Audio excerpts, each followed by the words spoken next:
desegregation, that it definitely was the right thing to do. And it's been a rocky road, and there's been a lot of progress, and there's been setbacks along the way. And where I think we are now is this. I do think we need to concentrate on making sure that our school system is as good as it can be in terms of keeping families in Nashville. Now, we always have to guard against the schools segregating on their own. This is occurring by natural population movements, and that is not a result we want. Now, as we are building schools, we should keep that in mind as to where we locate schools to make sure that we have diversity in schools. I think particularly for what we've seen, a lot of good news in the school system in the last few years has been strong support with neighborhood elementary schools where there's a strong parent involvement. That is a good thing, and I think most parents want to send their kids to a neighborhood schools, particularly at those younger ages. When you get into the high schools, a decision was made many years ago to build these large comprehensive high schools. And I think for a lot of reasons, the comprehensive high schools have not worked as well as they could for us. Frankly, because they're too large, they're too impersonal. And I think in the high school level, when you reach that point, the more choices, the better for students and families. If a student wants vocational education, I certainly can envision us having a high school that is geared toward vocational ed and has state-of-the-art programs and has the very best of it there, and that may be a school where people move about town to get to. And we have to be sensitive to make sure that as we do this, that we have adequate transportation so all students can go to the schools they want to go to. But I envision schools also being smaller. And again, when they're built, this is going to cost money, and it's going to take time to get away from the comprehensive high schools. But as you're building these schools, they need to be placed in a way that, again, will encourage diversity. But again, you want to encourage a sense of neighborhood and a community in those schools. So it's an issue we have to be sensitive to. I think also at play here is an issue about transportation to magnet schools and admissions at magnet schools. We want to make sure that all parents that can get their kids to magnet schools if they're admitted, and that we are sensitive to creating diverse schools. Thank you, Mr. Dean.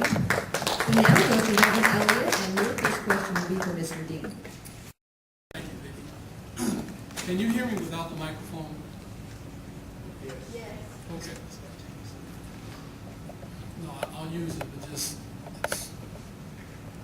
both candidates have expressed admirably their desire to have better schools, better education in Nashville. One of the things that I've noticed, though, is that often many of the things that you have mentioned and talked about is the job of the school board.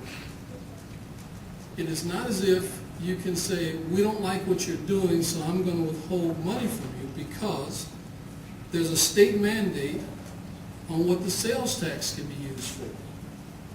And there's also a state law that states, or a state, I'll just say a law, that you cannot fund less than what you funded in the prior year on property tax.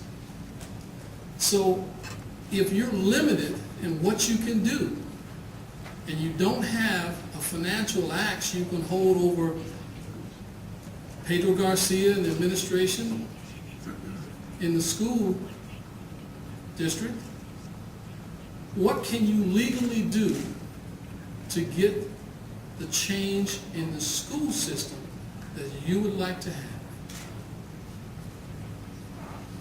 That's an excellent question. I think there are two ways to approach this. When you're looking at the school system as a whole, and what a mayor can do is what I've talked about earlier, is you have to establish what your priorities are and stick with them. I think there's been a history in Nashville where we focused on schools for a number of years, and we hit a wall, and we back up, and we lose a little ground, and we move forward. We need to make steady. Mayor, I would advocate taking responsibility away from the Board of Education or changing state law. But I think what a mayor can do on a day-to-day basis is champion the good facts, point out the things that need to be improved, and be committed to the budget.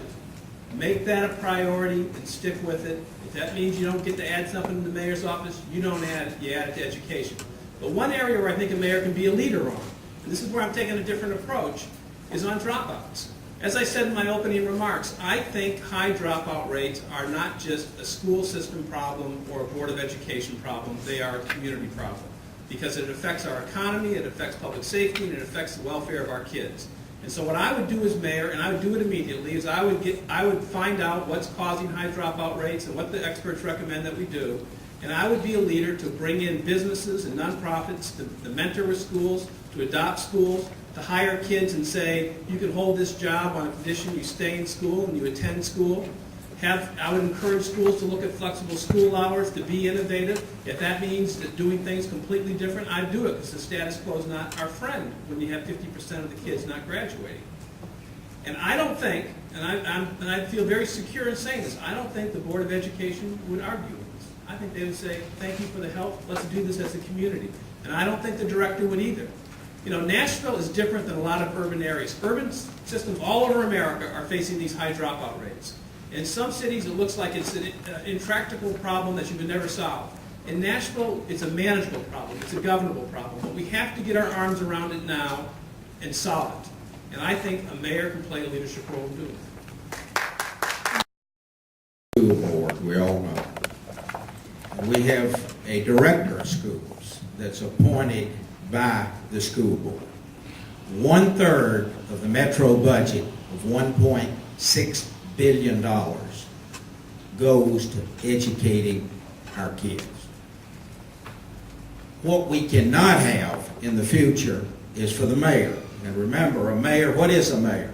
Mayor's the CEO, he's the planner, he's the organizer, he's the chief architect of the city. Mayor and the city council shouldn't sit on the sidelines and not be involved in our children's education, and neither should the public. And I think at times the mayor and the city council and the public said, well, we'll just leave it to the school board. We'll leave it to the director of schools. They know what's best. They don't know what's best. We need to all be involved in the future of our education, the investment of those dollars, and make sure those dollars are spent wisely. And that's what I want to do as the next mayor.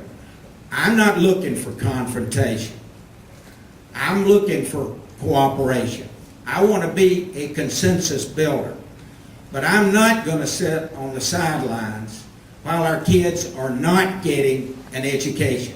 I'm sick and tired of recruiting jobs to Nashville, and then I'll ask the president or CEO, I said, well, where are you going to move in Nashville? Oh, Congressman, I'm not moving to Nashville, I'm moving to Williamson County.